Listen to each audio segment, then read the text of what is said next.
Marcadas as semifinais da Copa do Brasil, Vasco e Fluminense fazem os 2 jogos no Maracanã. O primeiro comando de campo do Vasco, dia 11 de dezembro, que é uma quinta-feira, às 8 da noite. E a volta com o mando do Fluminense vai ser no dia 14 de dezembro, um domingo, às 8h30 da noite.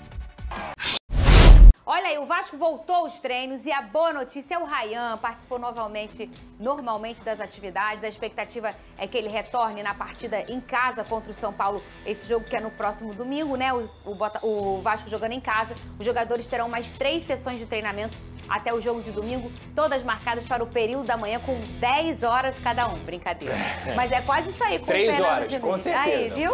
Pode ter certeza. No campo, 3 horas. Ainda mais que eles tiveram 2 dias de férias, de folga, né? E eles descansaram. O Fernando Diniz, ele é um cara que gosta muito de treinar e eu não tenho dúvida que ele vai estar preparando essa equipe para o jogo contra o São Paulo. Uma ótima notícia é o Ryan descansado, é o Ryan bem. E o Vasco vai ter uma oportunidade aí, você pode até citar, porque é isso, né? Pode falar. O Vasco não vence 5 partidas seguidas no Brasileirão desde 1997. Naquela ocasião, o Vasco foi campeão do Campeonato Brasileiro, foi o tricampeão do Campeonato Brasileiro do Vasco, aquele ano que o Edmundo acabou com todo mundo dentro do futebol brasileiro, e naquela ocasião conseguiu isso 2 vezes.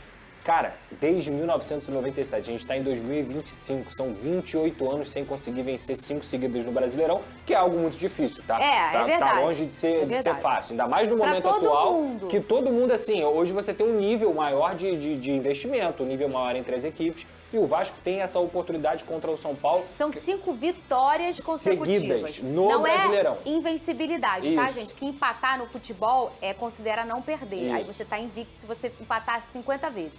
Mas isso são 5 vitórias consecutivas, Pedrosa. É um feito espetacular. E assim, o São Paulo é uma equipe que quando vem ao Rio de Janeiro, nos últimos anos, por exemplo, tem dado um pouco de sorte pro Vasco da Gama. O Vasco venceu de 4-1, o Vasco venceu lá no Morumbi, o Vasco vai ter o São Paulo aqui de novo. É um grande adversário, assim, um grande adversário. Eu costumo dizer que na minha infância o São Paulo era o adversário que mais me amedrontava. Porque ia jogar contra o São Paulo, eu já imaginava, acabou, esquece. Agora não, acho que a realidade é diferente e que o Vasco tem que se aproveitar para chegar a essa marca e continuar perseguindo o Fluminense, agora o Bahia também e o próprio Botafogo nas posições acima. O mais interessante no futebol é você estar confiante, e sobretudo para goleiro, né? Mas para todo time, você está confiante, parece que a bola bate na trave e ela acaba entrando, é gol seu, as coisas vão acontecendo, né? Aí tem ali um limite do eu tô confiante, como eu não tô mais humilde. Mas eu acho que o Diniz não deixa passar esse lance. O Diniz, ele consegue dar esse equilíbrio só da confiança para os jogadores, Vene. Sem sombra de dúvidas. Isso aí é uma grande virtude do profissional, do técnico Fernando Diniz, porque ele consegue extrair o melhor dos jogadores e isso não é o Vene que está falando, nem a gente falando. São os próprios jogadores que relatam isso durante a passagem dele pela seleção brasileira, inclusive. Então é um baita treinador. Na ocasião, eu não fui a favor da chegada dele, muito mais pelo elenco que o Vasco tinha, que eu acho que não se encaixava com o estilo de trabalho dele, mas agora ele vem mostrando que, com os reforços, a tendência é que cresça. E só está crescendo. Acho até que o Vasco chega para esse jogo contra o São Paulo como favorito, tá? É favorito. De casa, a consequência que nenhum tem, absurdo. E repito o que eu venho falando, o Vasco tem que pensar em algo grande. Até porque o cenário mostra isso. O Vasco está próximo dos clubes que estão ali no G6 e pode virar G8 futuramente. Então não é nenhum absurdo o Vasco pensar nessa vaga na Libertadores. E é um confronto direto, tá, gente? É um confronto direto aí entre o Vasco e São Paulo. Você acha que ele vai, o Ryan, normal?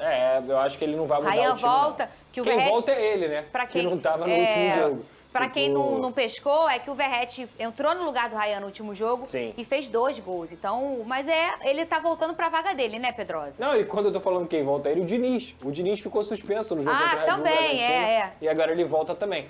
Cara, eu não vejo mudança necessária nesse time do Vasco. Acho que o Verratti vai ser um baita de um reserva de luxo nesse momento. Depois ele pode voltar a ser titular, depois ele pode encaixar no time de novo, mas nesse momento Como deve vir o Vasco?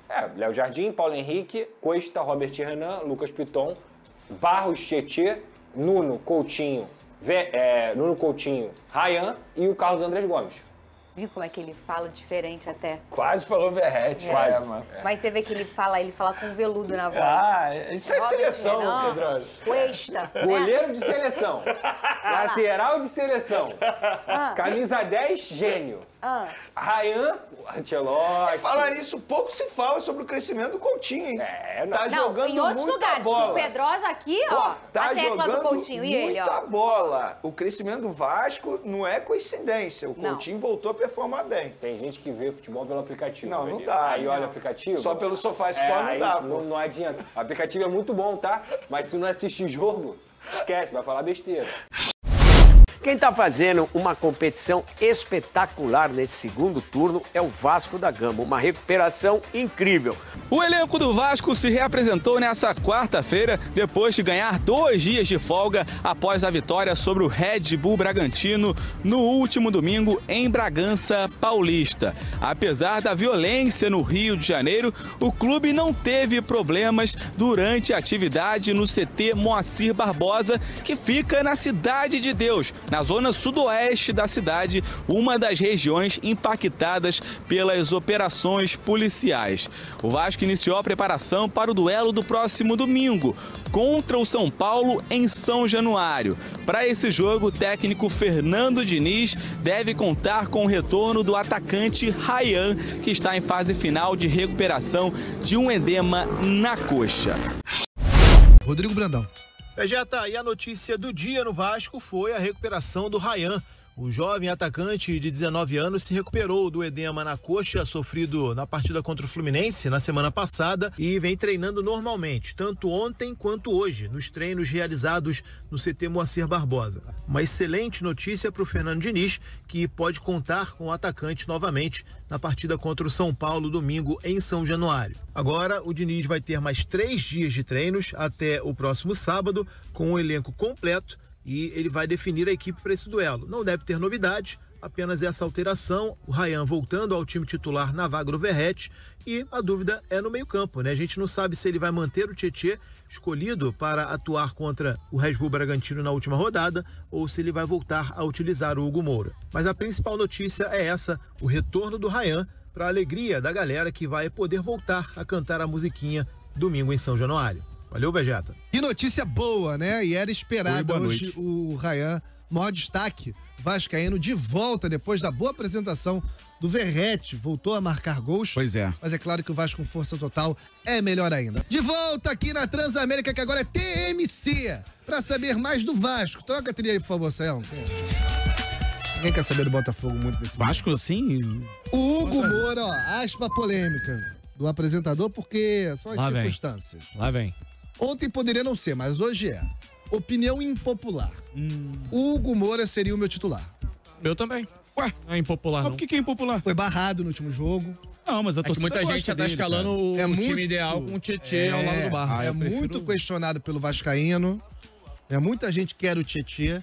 Então Farias também colocaria o Hugo Moura? Eu também iria de Hugo Moura. Eu tenho falado sobre isso aqui. Grande parte dessa evolução do Vasco passa por essa melhor proteção à zaga. Existia um problema crônico na equipe do Vasco que existia desde Ramon Dias.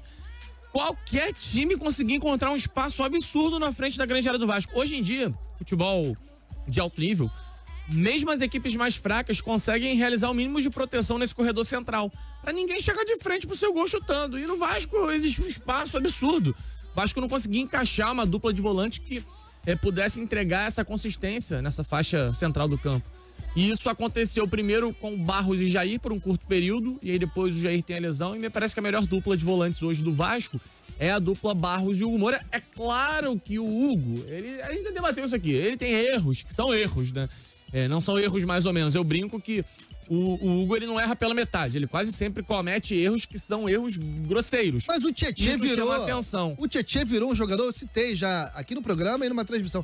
Ele virou um jogador água de salsicha. Eu acho que o Tietê hoje, ele não vai entregar essa proteção tão forte. Não entrega. E ele já não é mais aquele Tietê também que fazia todo um papel de circulação com a bola pelo meio de campo. Acho uma figura útil, experiente, compõe bem elenco. Sim. Entra em alguns momentos, porque o Hugo Moura quase sempre tá suspenso. O Barros vai tomar os cartõezinhos dele também. Maior, assim, o Tietê, de repente, dependendo do jogo, você vai precisar de um cara, de um volante pra projetar um pouco mais esse passe à frente, beleza. Mas no meu 11 inicial, ideal do Vasco hoje, teríamos a dupla Hugo e Barros. O que você acha do perninha favorito do Diniz, que tá disputando posição com o Hugo Moura, que gosta muito de um contato. É perninha.